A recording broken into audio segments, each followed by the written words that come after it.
नमस्कार, आदाब। आप देख रहे हैं खबर अड्डा और मैं हूं आपके साथ सुम्बुलीरा।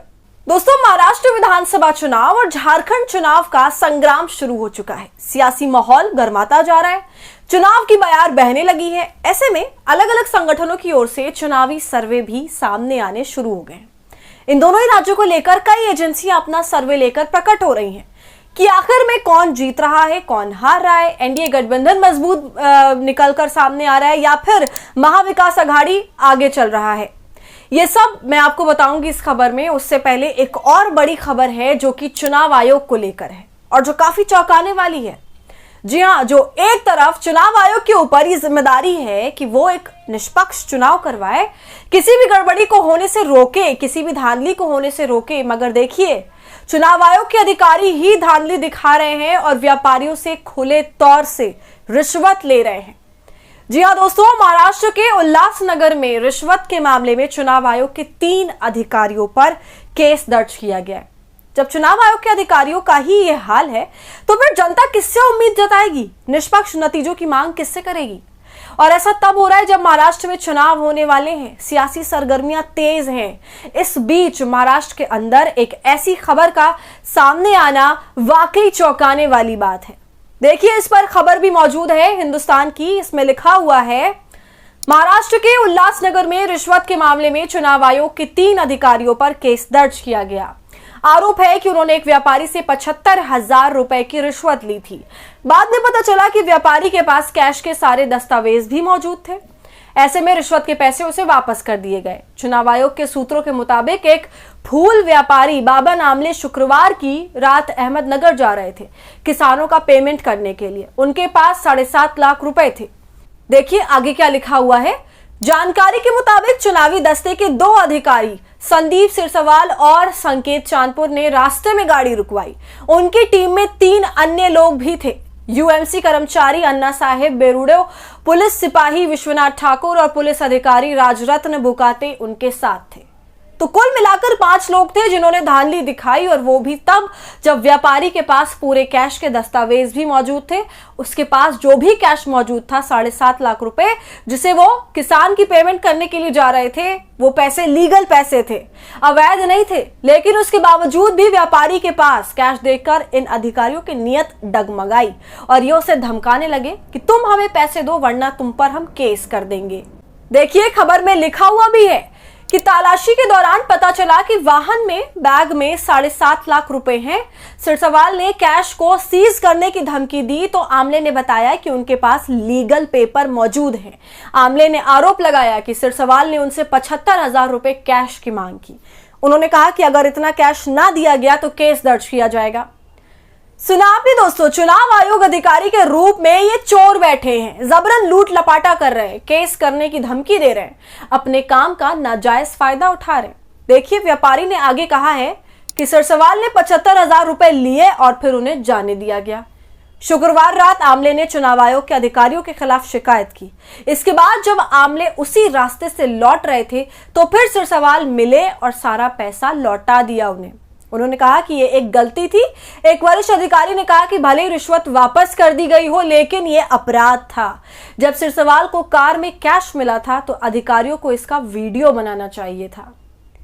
तो देखा आपने, जैसे व्यापारी ने शिकायत करी तो अधिकारियों का दिमाग ठिकाने आ गया और उन्होंने रिश्वत के पैसे वापस भी दे दिए। मगर अपराध तो अपराध होता है। उसी वक्त मौजूद उन 5 लोगों पर एफआईआर हुई और ये खबर अब दुनिया के सामने है।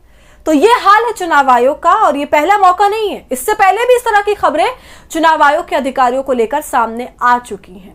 चुनाव आयोग के ही अधिकारी जब इस तरह की कीर्तियों में संलिप्त नजर आएंगे तो जनता बाकियों से और क्या उम्मीद करेगी? अब एक तरफ तो चुनाव आयोग वैसे ही सवालों में घिरा हुआ है और इस रिश्वत के बाद तो उसे और भी ज्यादा उस पर उंगलियां उठ रही हैं, तो वहीं दूसरी तरफ महाराष्ट्र झारखंड के चुनावी सर्वे भी चौंकाने वाले हैं।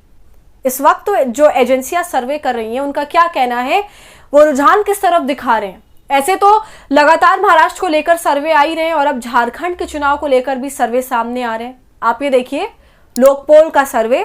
लोकपोल ऐसे सर्वे करता रहता है चुनाव के वक्त। दोस्तों, झारखंड में पहले चरण का चुनाव कल होने वाला, यानी 13 नवंबर को, कुछ ही घंटे बाद कह लीजिए। ऐसे में जो लोकपोल का ये वो सर्वे आया है वो अपने आप में बहुत तस्वीरें जो है वो साफ करता हुआ नजर आएगा। लेकिन अब झारखंड को लेकर क्या कुछ आया है, चलिए उस पर नजर डालते हैं। देखिए पोस्ट में लिखा हुआ है कि झारखंड के लिए अब इंतजार हुआ खत्म। 1 महीने तक की पूरी ग्राउंड स्टडी करने के बाद झारखंड का ये मेगा सर्वे आपके समक्ष मौजूद है।